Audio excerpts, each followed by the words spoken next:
Ayan na.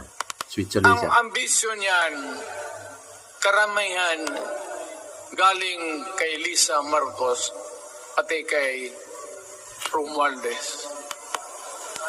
Bongbong bangag yan. Naku, ayan na. Nabisto ka na ngayon. Nabisto na. That's why sinasabi ko na sa inyo ngayon, si Bongbong Marcos bangag noon, ngayong presidente na, bangag natin ang presidente. Yun. Ay, pare. Kayong mga military, alam ninyo yan. Lalo na yung nasa Malacanang. Alam ninyo. The Armed Forces of the Philippines, alam ninyo. May drug addict tayo na presidente. Putang inang yan. Yan. Ayun na.